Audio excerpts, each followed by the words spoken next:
Hilo la kutafuna chakula kwa sauti na kuachia mdomo, huo ni msingi wa malezi. Yaani hayo ni malezi kabisa, na ndio maana unakuta mtu mpaka anakuwa mtu mzima bado anafanya hivyo hivyo. Kwa sababu wanasema mtoto huwa anafundishwa kuanzia miaka 0 mpaka miaka 13. Yaani ukichelewa hapo katikati baadhi ya vitu kumwambia, huku mbele inakuwa ni changamoto sana ule mtoto kumbadilisha. Kwa maana ya kwamba huyu mtoto toka akiwa mdogo, kama anajua chakula kinatafunwa kwa kufumba mdomo, wewe mzazi nimwambie afumbe mdomo, maana yake atashika hiyo tabia, ataenda atakuwa nayo. Lakini kama wakati wa kula unakuta familia nyingine wanakula wenyewe, wanaongea, wanatafuna ovyo ovyo, unakuta mtoto na yeye anaona kama ile ni kitu cha kawaida, mwisho anakizoea. Unajua tabia ni mazoea, dada Angel. Na tabia kama hiyo mtu kumbadilisha inabidi ichukue muda mrefu sana. Ndio. Kwa sababu ni kitu ambacho kimeshakaa kwenye akili. Ni kama vile unavyoamka asubuhi na kuchukua mswaki ili upige uweke dawa usafishe meno yako. Ni kitu ambacho wala huambiwi na mtu, maana wewe unaamka wewe mwenyewe automatically unakwenda unafanya hicho kitendo. Ni sawa na hiyo ya chakula, kwamba mtu ameshakuwa kwenye mazingira ya namna hiyo, haambii kwamba ukitafuna fumba mdomo au usitafune kwa sauti. Kwa hiyo anaenda anazoea hiyo tabia, mfasiko anajikuta mpaka amekuwa ni tabia ambayo anakuwa anayo. Kwa hiyo malezi yanachangia kwa 90% kwenye hiyo.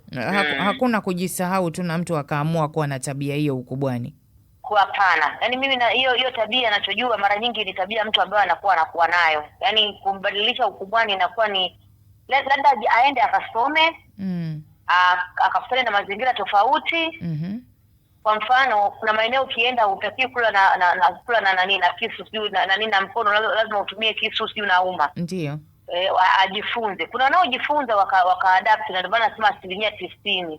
Yaani asilimia 10 ana uwezo wa kujifunza, lakini 90% anayeshindwa kuacha hiyo tabia ni tabia ambayo ameshakuwa nayo kwenye familia. Ni kitu ambacho yeye anakiona ni kitu cha kawaida. Kutafuna hivyo anavyotafuna, wala sifumbe mdomo, anaona tu kitu cha kawaida. Mwalimu, hilo ni la kwanza. Kumbe hii ni malezi na mtu anakuwa nayo, kwamba sasa wanasema tabia ni kama ngozi, hiyo imekaa kwake, kwa hiyo inakuwa shida kutoka.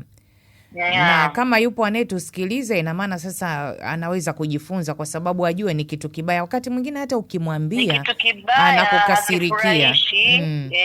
Kitu kibaya akifurahishi, kwa sababu mnapokuwa mko wengi mezani, kila mtu na ustaarabu wa kwake.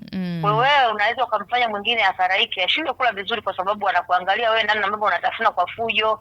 Umeachia mdomo wazi, na mwingine ana machakula mdomoni, anaongea machakula yale yanaonekana. Kwa hiyo unaweza kumfanya mwingine asijisikie vizuri wakati wa kula, kwa sababu hicho nacho ni kitu ambacho kinahitaji ustaarabu. Unajua kitu kizuri kinaonekana kikiwa mezani, lakini kishakuwa kama uchafu tayari kinaonekana ni kibaya, hata kama ni chakula kizuri. Na hata wakati mwingine pengine unapokuwa nyumbani kwako peke yako, kuna tofauti na unavyokula hadharani. Kwa hiyo pengine nalo hili pia tulitazame.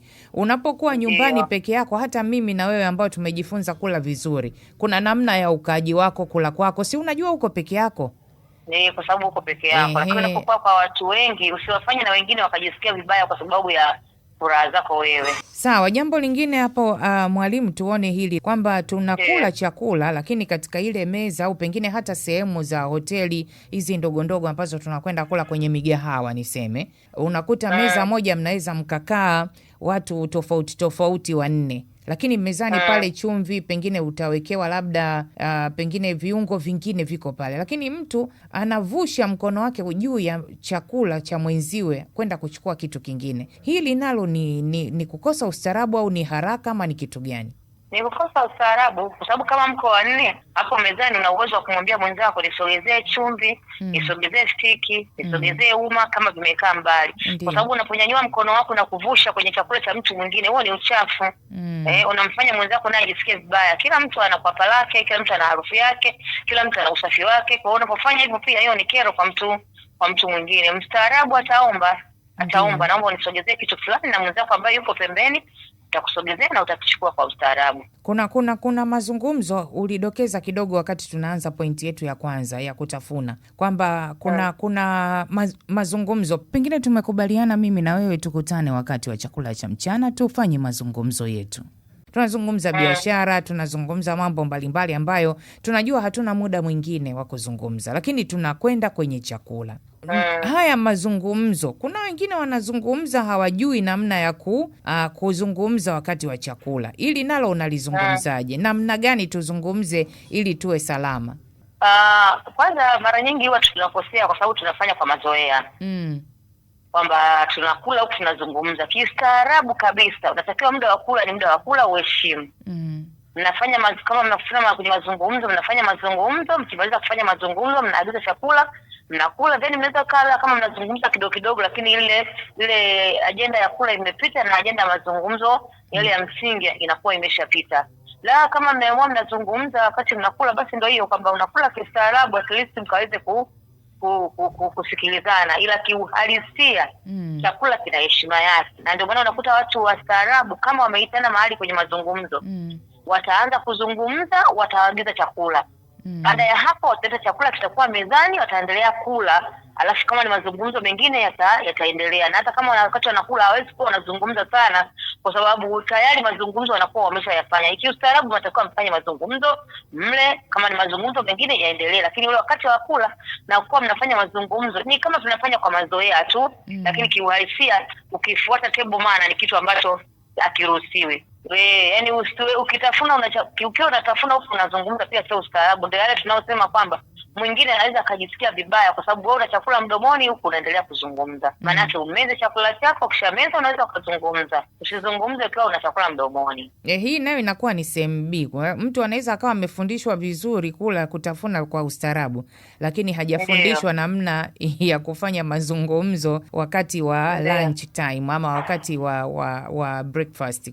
Anachanganya, anatafuna huko anazungumza. Kumbe tunatakiwa kama ni kunywa chai tunywe chai tumalize. Halafu kwa sababu chai ina vitafunwa vyake, halafu tuzungumze. Ndio inavyotakiwa. Sawa. Kuna hili tumalizie mwalimu, kwamba kumekuwa pia na hii hali ya kusema kwamba mtu pengine tuko nyumbani sasa. Pengine tuko nyumbani na tuna familia, tunajua tunaishije pale, watu wanakosea na kuonywa ni kitu cha kawaida.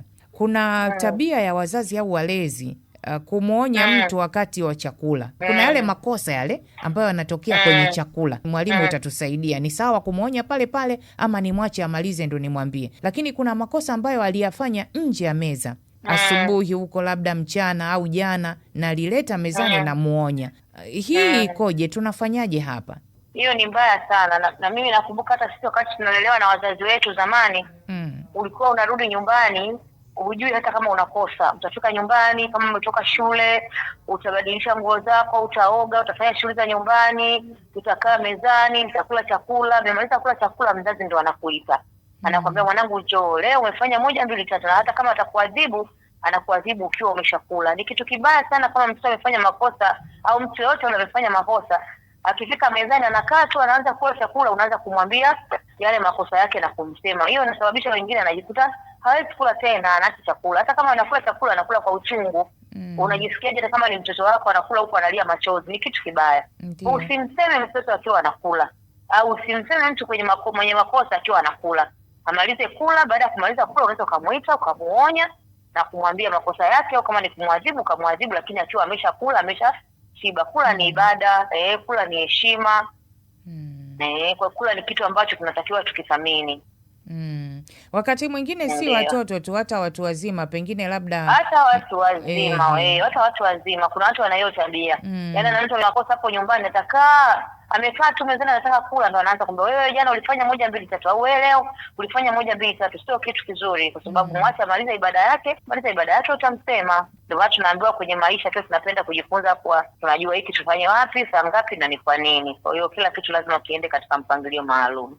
Kwenye maisha hakuna kitu kisichobadilika kama umeamua. Yaani mabadiliko yoyote yale ni maamuzi. Na ndio maana unakuta tunajifunza, una-adapt vitu na unaendelea mbele.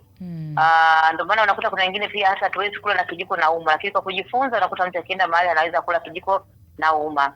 Maana yake nini? Ni kwamba ukiamua kujifunza kitu, kama mindset yako imeamua kubadilika, inabadilika tu. Sio kwamba labda nyumbani kwenu ulijifunza mazingira kama hayo ya kula mkiwa rafu mezani, kuongea, kumwaga vyakula, unaona na kwa watu wengine wanaweza kufanya hivyo. Sio kweli.